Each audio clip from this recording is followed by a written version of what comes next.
শুভক্ষণে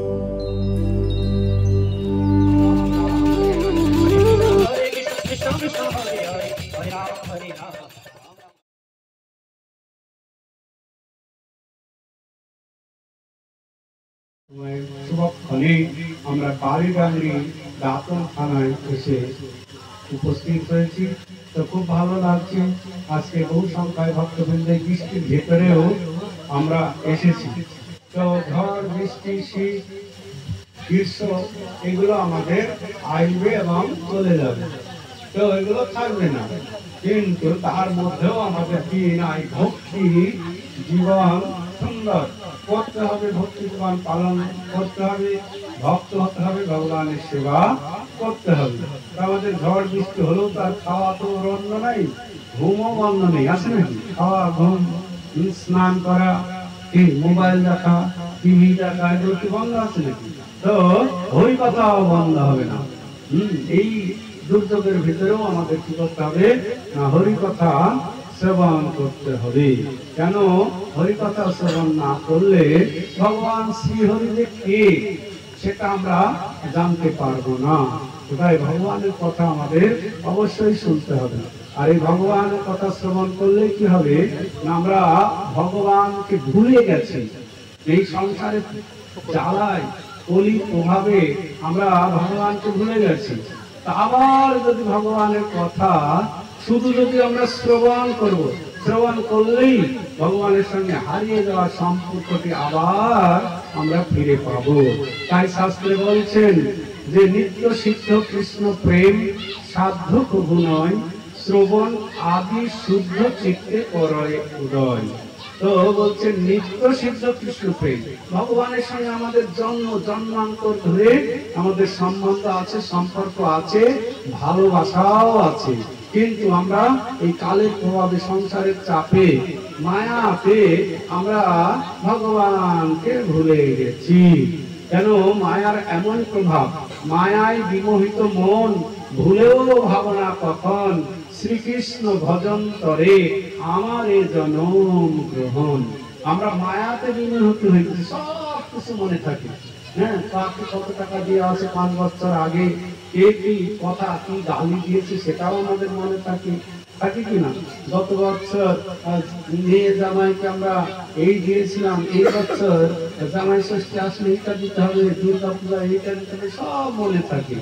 কিন্তু একটা জিনিস ভুলেও ভাবি না কখন, কি? মায়ায় বিমোহিত মন ভুলেও ভাবনা কখন, শ্রীকৃষ্ণ ভজন তরে আমারে জনম গ্রহণ।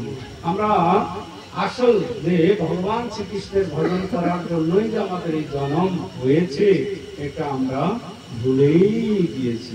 আবার এই ভুলে যাওয়াটা আবার কে জাগিয়ে তুলবে না, যদি আমরা ভগবানের কথা শ্রবণ করি। তো সেই জন্য বললেন নিত্য সিদ্ধ কৃষ্ণ প্রেম, ভগবানের সঙ্গে আমাদের প্রেম ভালোবাসা আছে, শ্রবণ আদি শুদ্ধ চিত্তে করয় উদয়। যখন ভগবানের কথা শ্রবণ করব তখন আমাদের হৃদয়টা শুদ্ধ হবে, শুদ্ধ হলেই তখন ভগবানের সঙ্গে সম্পর্ক আবার ফিরে পাবো, উদয় হয়ে যাবে। তাই আমাদের ভগবানের কথা শ্রবণ অবশ্যই করতে হবে। শ্রবণ করতে হবে তার কাছ থেকে সাধুর মুখে কৃষ্ণ কথা অমৃত সমান, যেই শ্রবণ করে সেই ভাগ্যবান। তো ভক্তদের শ্রীমুখ থেকে ভগবান কথা শ্রবণ করতে হবে, তাহলে না কাজ ভালো হবে।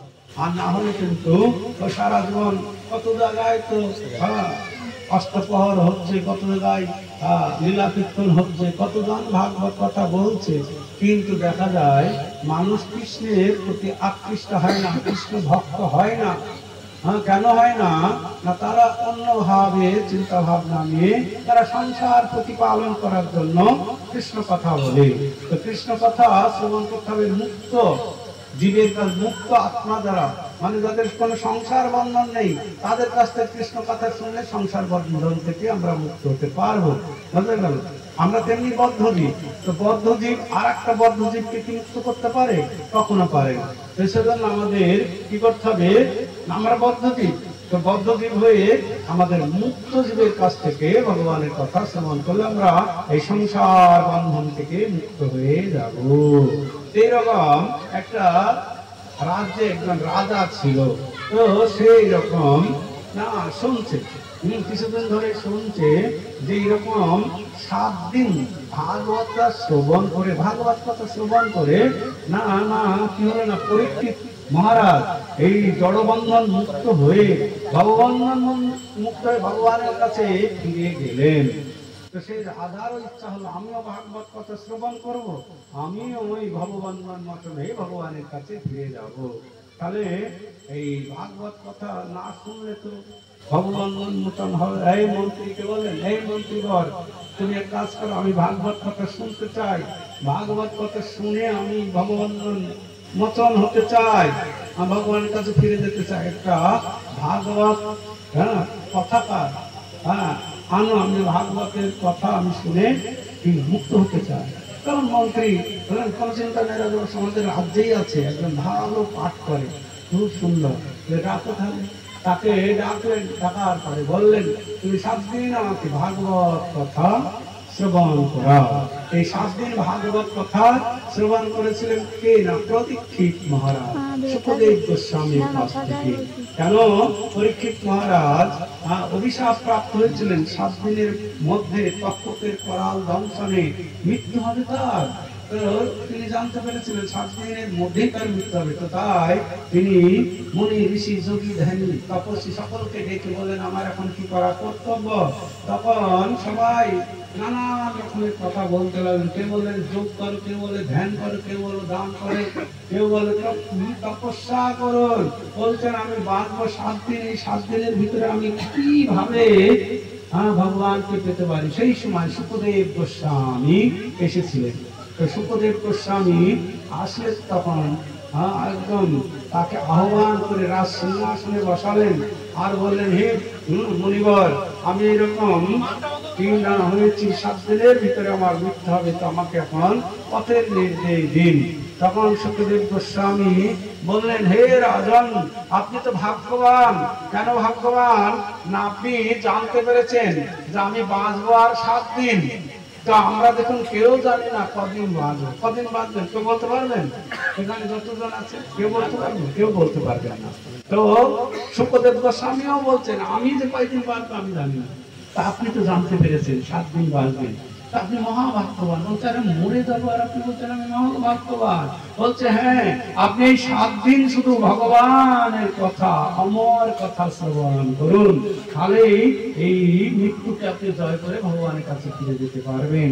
তাই সুখদেব গোস্বামী পরীক্ষিত মহারাজকে এই ভাগবত কথা শ্রবণ করেছিলেন। এই পরীক্ষিত মহারাজের একটাই প্রশ্ন ছিল, একজন মৃত্যু পথযাত্রী ব্যক্তির কি করা কর্তব্য, একজন মনুষ্য মরবে, এইরকম মৃত্যু পথযাত্রী ব্যক্তির কি করা উচিত, কি করা কর্তব্য। এই একটা কথার উত্তর দিতে গিয়ে সুখদেব গোস্বামীকে 18,000 শ্লোক ভাগবত কথা শোনাতে হয়েছে। বোঝা গেল একটা প্রশ্ন যে একজন মৃত্যু পথযাত্রী, আমরা এখন যদি দেখা যায় গ্রামে বাড়িতে একজন মরবে, বড় বড় ভাব আর থাকবে না, বোঝা যাচ্ছে, তখন গ্রামের লোকজন কি করে না ওই মিষ্টি নিয়ে আয়, রসগোল্লা নিয়ে আয়, একটু আঙুর নিয়ে আয়, একটু মুসুম্বির জুস নিয়ে আয়। ওই মেয়েরা হয়তো আসছে মাছ কিনে নিয়ে আসছে, হয়তো ছেলে দিল্লি থেকে আসছে মাংস কিনে নিয়ে আসবে, কেউ আন্ডা নিয়ে আসছে, সেইগুলো খাওয়া। আর ও তো সারা জীবনই খেয়েছে কিনা, ওই খেয়ে খেয়েই তো মরছে।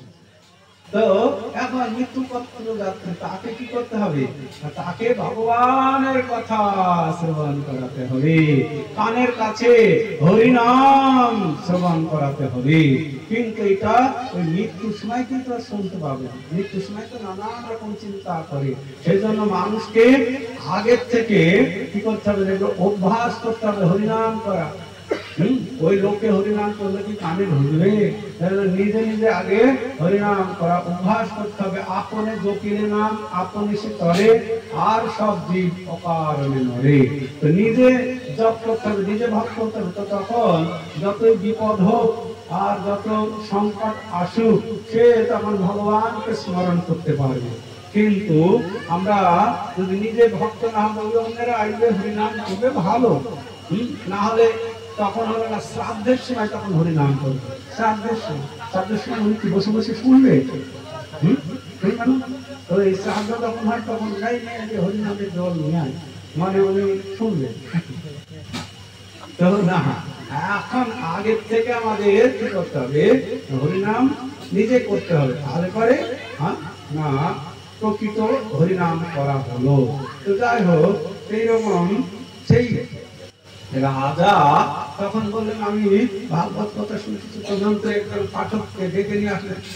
তখন পাঠককে বললেন, এই 7 দিন হরিকথা হবে, আপনার কোনো চিন্তা নেই, আমরা যথেষ্ট পরিমাণে পয়সা দেব, আপনি হরিকথা শোনান। এইভাবে রাজা বসলেন হরিকথা শুনতে। 1 দিন, 2 দিন, 3 দিন, 6 দিন হয়ে গেল, কিন্তু রাজা যেমন তেমনই হয়ে গেল, মনের একটু পরিবর্তন হলো না। যেমন মন ছিল ওই রাজকাজে, যেমন সবসময় চিন্তা করছে ওই দেশ থেকে কি আক্রমণ করবে, ওই রাজ্যটা দখল করতে পারলে হতো, এই রাজ্য অভাব আসবে না কি আসবে, এই চিন্তা শুধু মনের ভিতরে হচ্ছে। কিন্তু 6 দিন হয়ে গেল, ভাগবত কথা শুনছে। ভাগবতার কথাটা আর উনি শুনছে, উনি বসে বসে বিষয় চিন্তা করছে, বুঝতে পারছে তো। 6 দিন হয়ে গেল, তখন রাজা বলছে আমার 6 দিন হয়ে গেল, কিন্তু আমার তো এখনো কোনো মনে পরিবর্তন হলো না, কি ব্যাপার? এই মন্ত্রী আসো। তখন বলছে মন্ত্রীকে বলছে, দেখো আমি 7 দিন ভাগবত কথা শুনছি, কিন্তু আমার কোনোই পরিবর্তন হলো না, নিশ্চয়ই ভাগবত কথা যে বলছে ঠিক বলেনি। তাহলে রাজা বলছে, এই পাঠক বাবু, আপনি এরকম 7 দিন চলেন, আমার তো কোনো পরিবর্তন হলো না। আরে একটা দিন আছে, এই আগামী দিন যদি তুমি আমাকে এই জলবন্ধন মুক্ত করতে না পারো, তাহলে তোমার কি করবো? আমি সুরে চড়াবো। শুনলাম না, তার দিনে রাজারা সুরে চড়াতে শাস্তি। এখন যেমন ফাঁসি হয়, এখন সুর উঠে গিয়েছে, আগে সুর ছিল, ফাঁসিও ছিল। তো তখন সে পাঠক কাঁপতে লাগলো, আমি 6 দিন ভাগবত কথা শোনালাম, কিন্তু কোনো পরিবর্তন হলো না। আরে 1 দিন আছে, 1 দিনে তার কি পরিবর্তন হবে? না হলে তো তাকে মৃত্যুদণ্ড দেবেই। তো তখন কি হবে? এই চিন্তা করতে করতে বাড়িতে গেল। তো বাড়িতে গিয়ে খাওয়া দাওয়া সব ছুটে গিয়েছে। স্ত্রী আলু পোস্ত ডাল করেছে, ডাকছে, এই আসো, সন্ধ্যা হয়ে গেল, তাড়াতাড়ি, মানে রাস্তা থেকে গিয়েছে, খাওয়া আসো, গরম গরম ডাল আর আলু পোস্ত করেছি, পটল ভাজা করেছে, আসো খাবে। কার পটল ভাজা আর আলু পোস্ত? আমার যে অবস্থা, তোরাই খারে, আমার আর খাওয়া হবে না, কালকে আমার শেষ, আমি আর খাবো না রে মা। তো স্ত্রী মতারে কি বলছো, তার একটা মেয়ে ছিল, চলো খাবে। না, কত আর খেলাম, কালকে আমার শেষ, আজকে রাতে ঘুমাবো, কালকেই আমার মৃত্যুদণ্ড। বলছে কেন? বলছে এরকম রাজা 6 দিন হরিকথা শুনেছে আমার মুখে, কিন্তু সে মুক্ত হতে পারেনি, জড়বন্ধন কোনো কিছুই তার কিছুই কাজ হয়নি। তো তিনি আমাকে বলেছেন যে কালকে যদি তাকে না মুক্ত না করতে পারে, আমাকে মৃত্যুদণ্ড দেবে। তাই আর কি খাবো বল, কালকে তো আমার মৃত্যু হবে। তখন মেয়েটা বলছেন, আর বাবা তুমি এত চিন্তা করছো কেন? আমি রাজাকে মুক্ত করবো, তুমি এখন খাওয়া দাওয়া করে ঘুমাও। বুঝাই বেটি, তো তুমি ভাগবত কথা কবে শিখলি আর কবে পড়লি ভাগবত? বলতে আমি অনেক পড়েছি, তুমি জানো না। আমি রাজাকে মুক্ত করবো, আর যদি মুক্ত না করতে পারে আমি মৃত্যুদণ্ড নেবো। তাহলে তোমার বিয়ে দেওয়ারও খরচ লাগলো না, তুমি বেঁচে গেলে আর নাকি? আমার বিয়ে দিতে তোমার টাকা পয়সা লাগতো, সেটাও লাগবে না, আমি মরবো, তোমাকে মরতে হবে না। আমি কালকে রাজাকে ভাগবত কথা শোনাবো এবং রাজাকে মুক্ত করবো। তখন কি হলো না, পরের দিন অনেক লোক, আজকে রাজা মুক্ত হবে, আর রাজা যদি মুক্ত না হবে পাঠককে মৃত্যুদণ্ড দেবে। প্রচুর লোক এসে জমায়েত হয়েছে রাজসভা। তখন সেই পাঠক তো আর আসছে না, এই সবাই পথের দিকে তাকিয়েছে, এই কিন্তু আসছে না। সবার বসার করা বলবে 10টায়, কিন্তু 10টা পার হয়ে 10টা 10 হয়ে গেল, আসছে না, তখন সবাই বলছে মহারাজ মশাই ও পালিয়েছে, ওকে আর থাকে তো পালিয়ে যাবে তো, আমার সব জায়গায় তো রাজ্যে প্রহরীদার আছে, যাওয়ার উপায় নাই। তখন এর মধ্যে দেখছি তার মেয়েটা আসছে, রাজা মশাই ওই যে পাঠকের মেয়েটা আসছে। তো মেয়েটা আসে, তো মেয়েটার হাতে এরকম একটা ভাগবত গ্রন্থ নিয়েছে, তো ভাগবত গ্রন্থ নিয়ে আসছেই তো আসছে, তো এইরকম ভাগবত গ্রন্থ নিয়ে আসছে। তো তারপর তোমার বাবা কোথায়? তো তখন বলছে বাবা আসবে, কোথায় গেছে? বলতো আবার শরীর খারাপ, এখন আসতে পারবে না। বলছে তাহলে আমাকে আজকে মুক্ত করবে, ভাগবত করবে। রাজা মশাই চিন্তা করেন না, আজকে আমি মুক্ত করবো আপনাকে। বাবা তো সদিন শুনিয়েছে, কিছুই করতে পারেনি, আজকে আপনাকে আমি মুক্ত করবো জড়বন্ধন থেকে। বাবা পারলো না, আর তুই কি করে পারবি? তো তখন এরকম ভাগবত কথা শোনার জন্য প্রস্তুত বলেন, ঠিক আছে সবাই আপনারা শুনুন ভাগবত কথা, প্রতিদিন যেমন শুনিয়েছে বাবা সেরকম ভাবে আমি শোনাবো না, আমার ভাগবত কথা শোনানোর পদ্ধতিটা আলাদা। তো সবাই রাজি আছেন তো? বলছে হ্যাঁ। এইরকম অনেকেই ভাগবত কথা শোনায়। এইরকম একটা গ্রামে এইরকম মানে একটা পাঠক ছিল। পাঠক প্রতিদিন কি করেন না ভাগবত কথা শোনায়, অনেক লোক হয়। তো সেই পাঠক গুরু আবার দীক্ষা দেয়, যাকে পায় তাকে দীক্ষা দেয়, ভাগবত কথা শুনতে আসবে আর সে যে আসবে তাকে দীক্ষা দিতে চাইলেই দীক্ষা দিয়ে দেয়। এরকম সে ওই এলাকার গুরু হয়ে গিয়েছে। এইরকম একদিন কি হয়েছে না, এরকম ভাগবত কথা বলতে আসছে, কিন্তু ভাগবত কথাটা ভাগবত কথা বলতে আসছে তো ভাগবতটা আনতে ভুলে গিয়েছে। বুঝতে গেল? ভাগবত আনতে ভুলে গিয়েছে। মাস পথে এসে বলে ভাই ভাগবত কথা বলবো কি করে, ভাগবত আনতে ভুলে গেলাম। তখন কি করা যাবে? তো তার কাছে এরকম যে কাপড় থাকে, সব কালো কাপড় নেই, তো ওই কাপড়ে তখন কি করে না আজকে কি করবো, তখন ওই নিজের জুতা পরেছিল তো, ওই জুতাটা খুলে কাপড় দিয়ে বেঁধেছে, তো বেঁধে নিয়ে চলে এসছে। তারপরে আসার পরে তখন ভাগবত কথা বলতে এরকম গ্যাস গদি আছে ওইখানে রেখেছে, রেখে প্রস্তুতি চলছে সবার। তখন কি না ভাগবত কথা ওই সিংহাসনের উপরে রেখেছে, কি রেখেছে কি না সেই জুতোটা কাপড়ে মোড়ানো আছে। এইরকম সময় কি না একটা কুকুর এদিকে ওদিকে ঘুরছিল, ঘুরতে ঘুরতে কুকুর চামড়া দুটো বন্ধ করে কি থাকে না, হ্যাঁ ওই সিংহাসনের উপরে ছিল তো একদম মুখটি নিয়েই কর গুরুদেব আপনার ভাগবত কুকুরে নিয়ে চলে গেল। কি আমার ভাগবত কুকুরে নিয়ে চলে গেল? তাহলে এই ভাগবত তুই এখন আমার ইচ্ছায় তুই এখন জুতো হয়ে যা। তো একটু আজকে ভাগবত তুই জুতো হয়ে যাবে, ভাগবত নিয়ে যাবে কুকুর। এইরকম একটু পরে ফেলে দিয়েছি, তখন সব শিষ্যবৃন্দ গেল গিয়ে দেখছে হ্যাঁ ভাগবত ফেলে দিয়েছি। তো তখন সবাই নিয়ে আসলো, গুরুদেব তাহলে ও তো ভাগবত আর ভাগবত নাই, ও জুতো হয়ে গিয়েছে। খুলে দেখ, খুলে দেখছে না জুতো হয়ে গিয়েছে, ভাগবত আর না। এইরকম অনেক মানুষ আছে এরকম ভাগবত পড়ে কিন্তু ভাগবতের প্রতি শ্রদ্ধা ভক্তি নেই, এইরকম অবস্থা হয়। তখন সেই মেয়েটা বলছেন আজকে আমার ভাগবত কথা অন্যভাবে হবে। হচ্ছে কিভাবে দেখুন না কিভাবে হবে। তো তখন মেয়েটা বললেন রাজা মশাই আপনি উঠুন, সিংহাসন থেকে নেমে আসুন।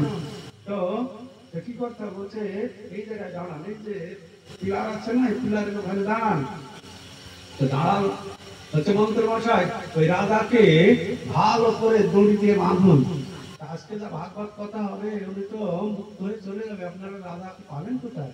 আগে বাঁধুন ভালো করে যেন না চলে যেতে পারে, এমন ভাবে বাঁধুন যাতে না যেতে পারে।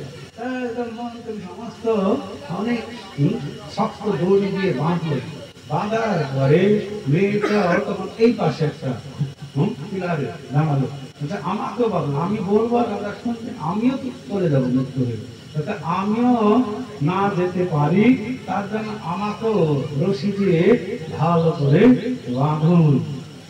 মেয়েটাকেও ভালো করে বাঁধলো, বাঁধার পরে তখন মেয়েটা রাজামশাইকে বললেন, হে রাজন, আপনি কদিন কেমন ভাগবত কথা শুনলেন, কি কি শুনলেন?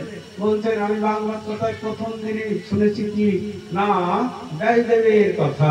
ব্যাসদেব কিভাবে ভাগবত রচনা করলেন, নারদ মুনি কিভাবে আবির্ভূত হলেন, কিভাবে মুনি ঋষিদের সেবা করে তিনি ভক্তি অবলম্বন করে নারদ মুনি হলেন। আগে ছিলেন এক দাসী পুত্র, তারপরে নাকুন্তী দেবীর কথা শুনলাম, পাণ্ডবদের কথা, তারপরে অশ্বত্থামার ব্রহ্মাস্ত্রের কথা, তারপরে ধীরে ধীরে মাতা দেবহূতির কথা, কপিল দেবের কথা, তারপরে ভাগবতের দশম স্কন্ধে, তারপরে আগে অদামিল উদ্ধার, তারপরে বিক্রাসুরের কাহিনী, এরকম ভগবান বৃন্দাবনে কত লীলা করেছেন, গোবর্ধন ধারণ করেছেন, রাস লীলা করেছেন, এইসব শুনলাম। তো এরকম বলতে বলতে মেয়েটা বলছে, তো অনেক দূর শুনে নিয়েছেন তো আপনি, তো রাজামশাই তো আমি আপনাকে ভাগবত কথা শুনবো, কিন্তু আমার বড় কষ্ট হচ্ছে, আমি তো আর থাকতে পারছি না। তো মেয়েটা বলছে, রাজামশাই এরপরে ভাগবত কথা আমি শোনাবো ভালো করে। তো রাজামশাই আমার এই বাঁধনটা এসে খুলে দিন, বাঁধনটা খুলে দিন।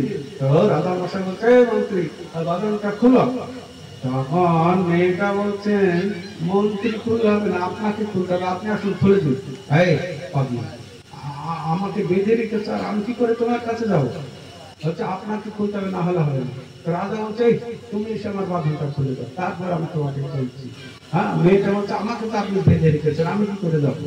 তখন রাজা বলছে, আমিও বাধা আছি, তুমিও বাধা আছো, কেউ কাউকে খুলতে পারবে না। তো কে খুলতে পারবে না? যার বাঁধন নেই। তো আমরা সবাই এই সংসারে বদ্ধ জীব, বদ্ধ জীব মানে সংসার বদ্ধ। এই সংসারে সবাই কত রকমের যাতনা, কত রকমের দুঃখ কষ্ট জ্বালা যন্ত্রণা ভোগ করছি। এইরকম কিছু গুরু আছে ওই রকম বাড়িতে, আমাদের সমস্ত গৃহস্থ ঘরের বাড়িতে দেখা যাচ্ছে ভেড়া ছাগল বিক্রি, কত সুন্দর গন্ধ আসছে ছাগলের। তো হাঁস মুরগি ভেড়া ছাগল বাচ্চা কাচ্চা নাতি নাতনি এইসব নিয়ে এসর মেসর করছে সংসারে। এইরকম আবার গুরুদেব আসে, গুরুদেবের বাড়িতে ওইরকম দেখা যাচ্ছে হাঁস মুরগি ভেড়া ছাগল বাচ্চা কাচ্চা কেসর মেসর, সে এরকম এসে নেড়ে দীক্ষাটা নিয়ে নেড়ে দীক্ষাটা নিয়ে এরকম সে যাচ্ছে। তো এইরকম একটা পদ্ধতি, আর একটা গুরুদেব আসছে, সেও এরকম সংসারী, আপনাদের মতোই তার বাড়িতে গিয়ে দেখবেন কি এরকম কি গুরু বাড়িতে যাচ্ছেন, আপনারা গিয়েছেন, এই লোকাল গুরু আছে না, তো গুরু বাড়িতে গিয়েও দেখবেন এইরকম আছে। তারা কোনো এরকম আহার শুদ্ধি বা কিছু কোনো কিছু তারা করে না, কিন্তু তারা এরকম দীক্ষা দিয়ে যাচ্ছে। তো তাদের দীক্ষা নিয়ে, তাদের কাছ থেকে দীক্ষা নিয়ে কি আমাদের কি কোনো উন্নতি হবে? এইরকম মেয়েটা খুলে দিবে, রাজা বলছেন বা খোলা যাবে না।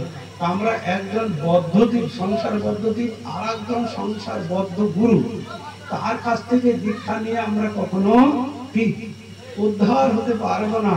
তাই আমাদের কি না, যার সংসার বন্ধন নেই সে একজনকে মুক্ত করতে পারে একজন সংসার বদ্ধ জীবকে। তাই আমাদের সংসার বন্ধন নাই যার, সংসার বন্ধন নাই যার, সেই রকম গুরুর কাছে যেতে হবে, গেলে আমাদের এইরকম সংসার বন্ধন ছুটে দিতে পারে। তো আমাদের এরকম কি করতে হবে না, মুক্ত যারা সদ্গুরুদেব তাদের কাছে আশ্রয় গ্রহণ করতে হবে, তাহলে আমাদের এই সংসার বন্ধন মুক্ত করে দিতে পারে। এখন বড় সুযোগ এসেছে, কি সুযোগটা না, আমরা বড় ভাগ্যবান।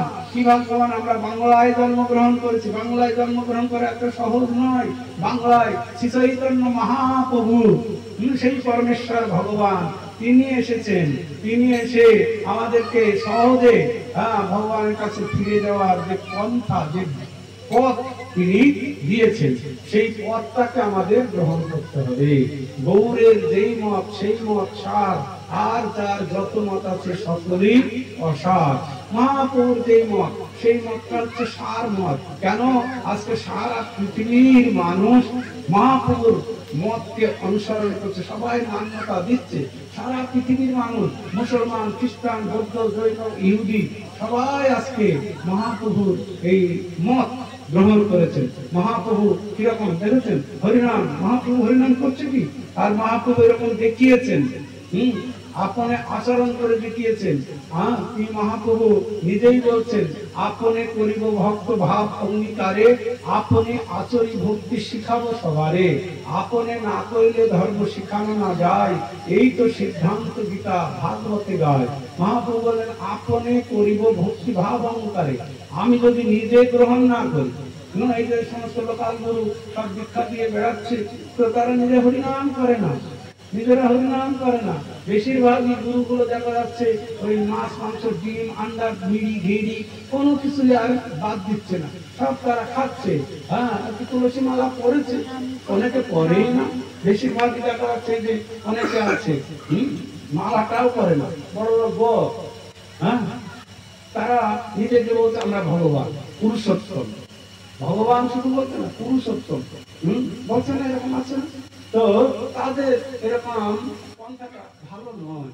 তো আজকে আমরা সনাতন ধর্মের মানুষ, আমরা হিন্দু মানুষ, আমাদের একটা গলায় মালা থাকবে।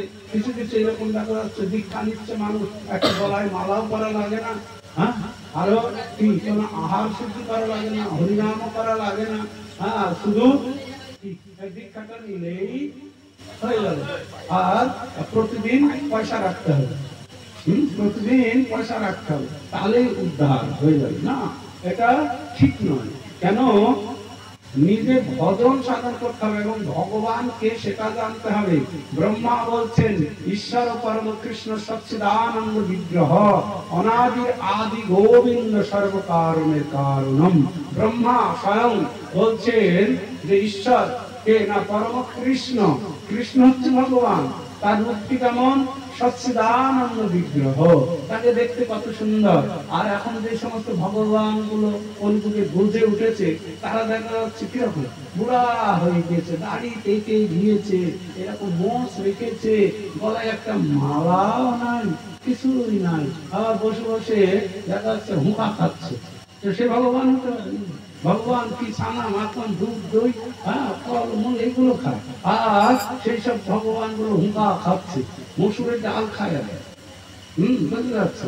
একটা দিন সপ্তাহে মানবে, আর সব দিন এরা ভগবান কখনো নয়। এরকম অনেক আছে, এরকম এক ভগবান না, এরকম অনেকগুলো এরকম প্রতারক ভগবান আছে, মানুষকে প্রতারণা করার জন্য এসছে। কলি এগুলো নিয়ে এসছে মানুষকে সঠিক পথে, যাতে ভগবানের কাছে ফিরে না যেতে পারে, আমার অধীনে যারা তারা থাকতে পারে। এটা হচ্ছে কলির বুদ্ধি। তো তাই যারা খুব বুদ্ধিমান, খুব জ্ঞানবান, তারা এরকম যাত্রার কথায় কান দেয় না। তারা শাস্ত্রে, গুরু এবং শাস্ত্র, সাধু একই কথা বলে। যেমন গীতায় কৃষ্ণ ভগবান বলছেন, ব্রহ্মা বলছেন, দেবতারা বলছেন, শাস্ত্রে বলছেন, প্রকৃতি সাধু সন্ত বলছেন কৃষ্ণ হচ্ছেন ভগবান। এটাকে মানতে আর কোনো অসুবিধা নেই। তো আমাদের সেজন্য কি করতে হবে না, ভগবানকে মানতে হবে। আর বিশেষ করে সেই ভগবান শ্রীকৃষ্ণ এই কলিযুগে আসলেন। যথেষ্ট বিহারী কৃষ্ণ করে অন্তর্ধ্যান, অন্তর্ধ্যান করি কৃষ্ণ করে অনুমান, চিরকাল নাহি করি প্রেম ভক্তি দান, প্রেম ভক্তি বিনা নাহি কলি জীবের অবস্থান, সকল জগতের মরে করে বিধি ভক্তি, বিধি ভক্তিতে ব্রত ভাব পাইতে নাহি শক্তি। মোর পুত্র, মোর সখা, মোর প্রাণপতি, এইভাবে যেই মরে করে সত্য ভক্তি, আমাকে ঈশ্বর মানে আপনাকে মানে হীন, তার প্রেমী বশ আমি না হয় অধীন। আমাকে তো যে যে ভক্ত ভজে যেই ভাবে, আমি তারে শেষে ভাবে ভজি এমর স্বভাবে। আমি তাকে সেইভাবে ভোজন করি। মোর পুত্র, মোর সখা, মোর প্রাণপতি, এইভাবে যেই মরে করে শুদ্ধ ভক্তি। মাতা মরে পুত্র ভাবে করে না বন্ধন, অতি হিংসারে করে লালন পালন, সখা শুদ্ধ সক্রেশ করে কন্যারহন, তুমি কোন বড় লোক, তুমি আমি সম, প্রিয়া যদি মান করি করায় ভক্ষণ, বেদ স্তুতি হইতে হয় মোর মন, বৈকুণ্ঠে আদ্যে নাহি দেবে লীলার প্রচার, শেষে লীলা করিব যাতে মোর চমৎকার আমিও মো বিষয়ে গোপীগণের উপপতি ভাবে যোগ মায়া করিবে আপন প্রভাবে আমিও না জানি যা কাহা না জানে গোপীগণ দুহার রূপ বনে তুহার নিত্য হরে মন। এই ভক্তি দ্বারা জীবের সব করিব উদ্ধার, এই ভক্তি দেওয়া ভক্তের সব করিব প্রসাদ বললেন। তো আমাদের মহাপ্রভু যে কথা বললেন, ভগবান এসে আমাদেরকে শিক্ষা দিচ্ছেন, সেই কৃষ্ণ এসেছেন গৌর রূপে এই নবদ্বীপ ধামে মায়াপুরে। তিনি এসে সারা জগতে কি করলেন? সারা জগতে হরিনাম বিলালেন। হরিনাম হরিনাম দিলেন, সারা জগৎ মানুষ হরিনাম গ্রহণও করলেন। এগো তুমি কাঙাল দেশে দেশ বিদেশে ঘুরে বেড়াও, অতি বড় ব্যথার ব্যথি তাই নয়ন জলে বক্ষ ভাষা। এগো তুমি কাঙাল দেশে দেশ বিদেশে ঘুরে বেড়াও। মহাপ্রভু নিজে সন্ন্যাস গ্রহণ করলেন। এই সময় তার সন্ন্যাস গ্রহণ করার কথা ছিল না। ঘরে বয়স্ক মা, 72 বছর বয়স, এবং তার স্ত্রী ছিল বিষ্ণুপ্রিয়া, 16 বছর বয়স। ওই রকম আর কেউ ছিল না সংসারে। এইরকম অবস্থাতে তিনি চিন্তা করলেন, এই জগৎকে কিভাবে উদ্ধার করা যাবে? আমি বাড়িতে থাকলে তো হবে না, তাহলে কি করতে হবে? আমাকে সন্ন্যাস আশ্রম গ্রহণ করতে হবে। সন্ন্যাস নিলে গৃহের বন্ধন থাকে না, তখন সারা জগতে বিচরণ করে দেয়। একটা গৃহস্থ মানুষ কি একদিন মায়াপুরে গেলেই শুধু চিন্তা করছে ধানের বীজগুলো ডুবে গেল, আবার দোকানটা খুললো কিনা, ছেলেটা স্কুল গেল কিনা, এই কত কথা চিন্তা করছে। তারপরে ফোন তো সঙ্গেই আছে, এই দেখলে ধানটা কি হলো, ওই ছেলেটা স্কুল গেল কিনা, স্ত্রীকে কত ফোন করছে, কত কিছু। তো এইরকম সংসার মানুষ কি মুক্ত হতে পারে না, সারা জগতে বিচরণ করতে পারে না। কিন্তু একজন সন্ন্যাসী ব্রহ্মচারী, ওনাদের কোনো বন্ধন নাই, ওই যেখানে রাত সেখানেই কাজ। হরে কৃষ্ণ। তো তাই মহাপ্রভু সন্ন্যাস নিয়ে সারা জগতে তিনি কি করলেন না, হরিনাম প্রচার করলেন। হরিনাম সকলেই করতে পারে, যেমন যোগ ধ্যান এগুলো করতে পারে। তখন ভগবানকে পেতে গেলে যোগ করতে হবে, অষ্টাঙ্গ যোগ। অষ্টাঙ্গ যোগের প্রথম যোগ হচ্ছে কি করতে হবে? যোগ আসনে বসতে হবে, যোগাসন। ওই যে যোগাসনে বসেছি দেখো দুইজনে, যোগাসন। এটা যোগাসন মানে পদ্মা আসনে বসতে হবে। পদ্মা আসনে এরকম বসে কি চোখ বন্ধ করে ভগবান পরমাত্মার চিন্তা করতে হবে। 8-9 ঘন্টা লাগবে, কি 8-9 ঘন্টা লাগবে মনোনিবেশ করতে। তারপরে ভগবানের চিন্তায় মনটা একটু মগ্ন হবে। 8 ঘন্টা 10 ঘন্টা বসে থাকতে পারবেন না, আধা ঘন্টা। আধা ঘন্টা পাটা ভাঁজি হয়। তো যোগাসন করবেন কি করে? যোগাসন পদ্মা আসন হবে? হবে না। তো প্রথম হচ্ছে যোগাসন, প্রাণায়াম, আসন, প্রাণায়াম, ধ্যান, ধারণা, এগুলো অষ্টাঙ্গ যোগ। এই কলিযুগে মানুষ যোগ ধ্যান করতে পারবে না, তপস্যাও করতে পারবে না। ওই হিমালয়ে গিয়ে তপস্যা করতে পারবেন, বা বাড়িতে থেকেও কিছু তপস্যা আছে, এগুলো এখন কলিযুগে এটা একটা বড় তপস্যা ভক্তি যুগে। যেমন বড় তপস্যা কিনা সকালে সকালে ওঠা, ব্রহ্ম মুহূর্ত সময় সকালে উঠতে হবে, একদম বেলা ওঠা 1.5 ঘন্টা আগে, সেই মুহূর্তকে বলা হয় ব্রহ্ম মুহূর্ত সময়। সেই সময় যদি কেউ স্নান করে উঠে, যদি কলে তলে স্নান করুন তাতে অসুবিধা নাই। যদি পুকুর থাকে, নদী থাকে, গঙ্গা যমুনা যদি থাকে, তাহলে তো আর কোনো কথাই নাই। যদি ভোর বেলায় ব্রহ্ম মুহূর্তের সময় কেউ যদি ঘুমের থেকে উঠে স্নান করে, তার বিনা ওষুধে, বিনা ডাক্তারে 36টা রোগ ভালো হবে। বুঝতে পারছেন? মাথা ধরে ধরে আজ আমার খাওয়ায় হচ্ছি না, কত কিছু রোগ, তাই না?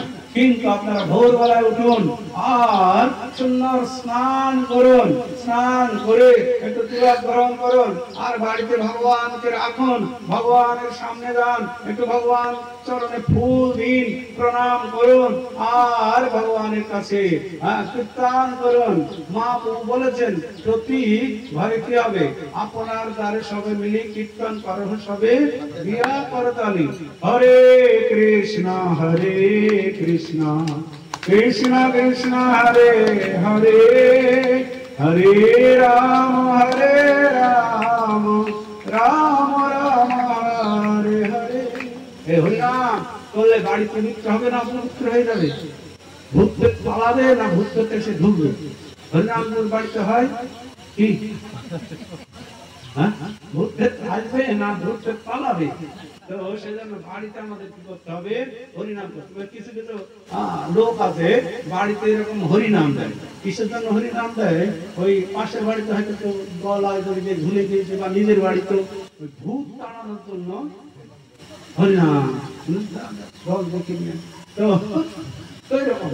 আর নিজে হরিনাম করতে হবে, তাহলে কি শঙ্খ বাজবে বাড়িতে, যদি সকাল সন্ধ্যা শঙ্খ বাজবে, যতদূর শঙ্খ ধ্বনি যাবে ততদিন ভূত পেট পিশাচ শাকিনী ডাকিনী কেউ আর ধারে কাছে আসবে না। ওনাকে ভূতে ধরে, ভূতে ধরে না এই গ্রামগঞ্জে অনেক, বিশেষ করে বেশি মহিলাদের ধরে, ভূতে ধরে।